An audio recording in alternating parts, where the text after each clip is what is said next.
नमस्कार मंडळी, आजच्या या नवीन व्हिडिओमध्ये मी तुम्हा सर्वांचं सहर्ष स्वागत करतो। मित्रांनो, आज आपण आलो आहोत वसईच्या किल्ल्यात आणि या किल्ल्यात ही समोर जी पाहतात ती खजुराची झाडं आहेत आणि ही झाडं खूप मोठ्या प्रमाणात तुम्हाला या किल्ल्यात पाहायला मिळतील। आणि ही जी झाडं आहेत ती कोणी लावलेली नाही, तर बिया पडून ह्या झाडांची वाढ झालेली आहे। आणि ह्या झाडाचा एक वैशिष्ट्य म्हणजे ह्या झाडापासून नीरा बनवली जाते आणि ही नीरा म्हणजे बनवण्यासाठी लायसन लागतं, म्हणजे कोणी नीरा बनवू शकत नाही।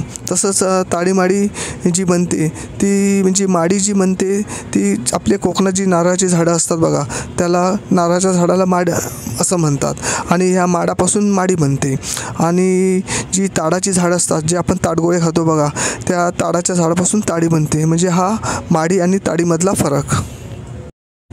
आता मी तुम्हाला दाखवणार आहे की या झाडांपासून जी नीरा कशी काढली जाते। म्हणजे ताडीची आणि माडीची जी प्रोसिजर आहे ती या नीरा काढताना पण अशी सेम प्रोसिजर वापरली जाते। तर बघा, हे समोर आपण पाहतात ते खजुराचं झाड आहे, बरोबर। आणि ह्या झाडाला बघा असा व्हाईट भाग दिसतोय। हा व्हाईट भाग कसा केला आहे तर कोयत्याने तो भाग तासलेला आहे, म्हणजे वाय आकाराचा तुम्हाला बघा असा आकार दिसतोय बघा, असा हा बघा असा वाय आकार दिसतोय बघा तुम्हाला। हा असा कोयत्याने असा तासला आहे, पातळ असा खपचा काढला आहे। आणि खपचा पण कसा काढला बघा, वर असा खड्डा खणला आहे आणि खड्ड्याच्या खाली बघा अशी एक निमुळती खाली वाट सोडली बघा, खाली जी वाट गेली बघा अशी। म्हणजे काय होतं, हा जो खप्पा मारला आहे त्या खप्प्याला कसं मारल्यामुळे काय होतं, जसं आपल्या शरीरातून बघा घाम येतो, तसं या झाडाच्या जो खप्पा मारला आहे त्याच्यातून ते झाडातलं पाणी आहे ना ते घामासारखं बाहेर पडतं आणि ते पाणी बाहेर आलं की ते असं एकत्र साचतं आणि वाहत त्या काळाच्या चिरेमधून असं खाली गळतं आणि गळत येतं। आणि त्या चिरेच्या खाली बघा एक अशी बांबूची अशी काठी लावली आहे बघा, ती म्हणजे बांबू अर्धा कापला आहे आणि त्या झाडात घुसवलं आहे। म्हणजे ते जे पाणी गळत येतं ते बांबूत येतं आणि बांबूतून असं ते वाहत त्याच्या खाली एक असं ना मडकं लटकून ठेवतात झाडाला, म्हणजे ते कसं ते वरून पाणी असं घसरत येतं आणि बांबूत पडतं आणि बांबूतून वाहत येतं आणि त्या मडक्यात जाऊन असे टिपका पडत ते त्या मडक्यात साचतं, असं खाली मडकं लावलेलं असतं।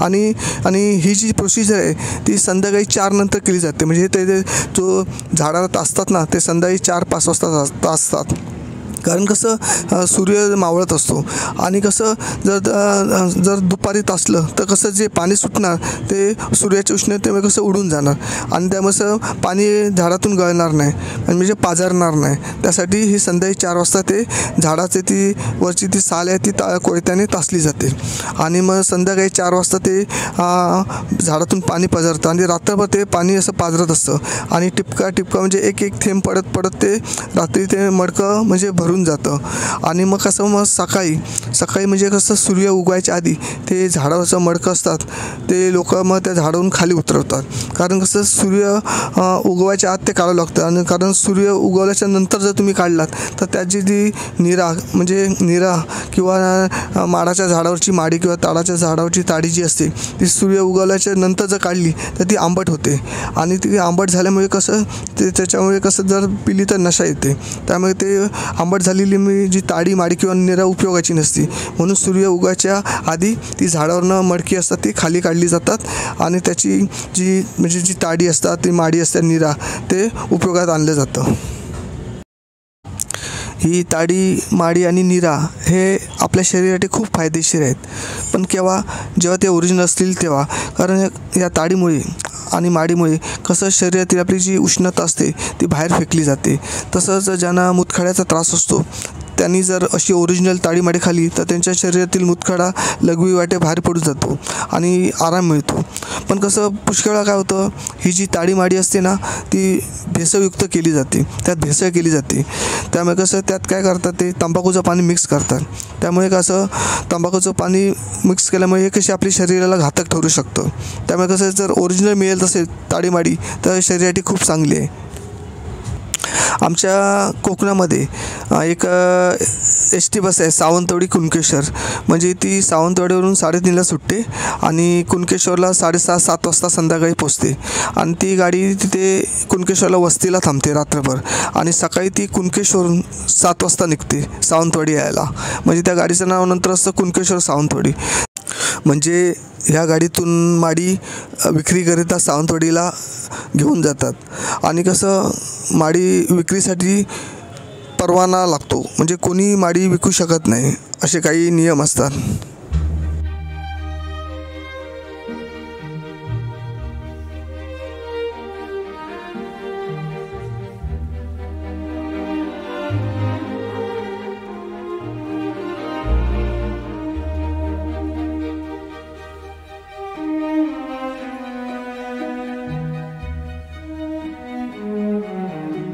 आणि दुसरी गोष्ट म्हणजे ताडीमाडी काढण्यासाठी जेव्हा झाडावर मडकं अडकवून ठेवतात तेव्हा ते रात्रभर ते मडकं झाडावर लटकत ठेवलेलं असतं. आणि कसं त्या मडक्यात जेव्हा ती ताडी माडी अशी साचून राहते तेव्हा रात्री कीटक किंवा सरडे हे कसं ती मडक्यात साचलेली जी माडी असते किंवा ताडी ते पिण्यासाठी जातात. आणि कधी कधी कसं कीटक त्यात पडून मरतात किंवा जो सरडा असतो तो माडी किंवा ताडी पिताना त्यात पडतो मडक्यात आणि मरतो. पण कसं सकाळी जेव्हा ती माणसं झाडं चढतात आणि ते मडकी काढतात तेव्हा त्यांना कीटक पडलेले दिसतात त्या माडीमध्ये किंवा त्या ताडीमध्ये किंवा सरडा पडलेला असला तर ते करतात ते कीटक आणि सरडे असे बाजूला काढून टाकतात. पण त्याने कसं होतं, सरडे किंवा कीटक पडल्याने ती माडी अशी काही खराब होत नाही किंवा त्याचा काही परिणाम असा होत नाही, म्हणजे दुष्परिणाम असा काय होत नाही. असं हे या माडीचं आणि ताडीचं वैशिष्ट्य आहे. आपण बघा समोर जी खजुराची झाडं पाहतात त्या झाडांना बघा मध्ये मध्ये अशा खाच्या मारलेला दिसतो. आणि खाच्या का मारतात, त्या खाच्या मारल्यामुळे काय होतं, जी झाडातली जी माडी असते ती गळून मडक्यात पडते. आणि हे खाच्या मारल्यामुळे कसं होतं, झाडाचं जे आयुष्य असतं ते भरपूर कमी होतं, कारण त्यांनासुद्धा या खाच्या मारल्यामुळे अशी एक दुखापतच होते. आपण ताडीमाडी म्हणतो खरी, पण झाडांना पण खूप त्यातनं अशा वेदना सहन कराव्या लागत असतात. आता ही जी झाडं असतात त्यांचा कसा एक लिलाव होतो आणि ह्या लिलावामध्ये जो जास्त बोली लावतो तो लिलाव जिंकतो. आणि म्हणजे कसं वर्षभर ती झाडं तो सांभाळतो आणि त्या झाडातून जो त्याला नफा होतो तो त्याला मिळतो. पण कसं लिलावातली बोलीतले जे पैसे असतात ते त्याला सरकार जमा करावे लागतात, असा लिलाव असतो. हे बघा आपण समोर जी पाहतात अशी स्टॉल तुम्हाला बघा मुंबईत आणि बऱ्याच ठिकाणी अशी म्हणजे उभी केलेली दिसतात. म्हणजे ह्या स्टॉलमधून निराची विक्री केली जाते. आणि तसं बघायला गेलं तर निरा किंवा ताडीमाडी हा दारूचा प्रकार नाही, कारण दारू वेगळी आणि ताडीमाडी आणि निरा वेगळी, हे सर्वांनी पहिलं लक्षात घ्या. आणि निरा आणि ताडीमाडी म्हणजे काय असतं की जे झाड असतं त्या झाडातनं निघालेला गोड रस म्हणजे ताडीमाडी किंवा निरा, हे तुमच्या लक्षात आलं असेल आता. हा व्हिडिओ जरी तुम्हाला छोटा वाटला असला तरी या व्हिडिओच्या माध्यमातून तुम्हाला ताडीमाडी आणि निराबद्दल पुष्कळ अशी उपयुक्त अशी माहिती मिळाली. आणि कसा तुम्ही आलात तर हा वसईचा किल्ला बघायला अवश्य या, कारण हा किल्ला खूप असा म्हणजे इतिहासाची आपल्याला साक्ष देतो आणि महत्त्वाचं म्हणजे चिमाजी आप्पा यांच्या पराक्रमाचं हे एक प्रतीक आहे असा हा वसईचा किल्ला. तर तुम्ही आपल्या कुटुंबासह अवश्य हा किल्ला पहा. आणि हा किल्ला तुम्हाला पाहायला साधारण 2-2.5 तास लागतात, कारण हा किल्ला 110 एकरमध्ये आणि ह्या किल्ल्याच्या बाहेरच्या बाजूला समुद्र आहे आणि कोळीवाडा पण आहे. आणि तिथे तुम्हाला सुकी मच्छी पण चांगल्या दरात आणि ताजी सुकी मच्छी इथे तुम्हाला मिळेल.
चॅनलला सबस्क्राईब करायला विसरू नका.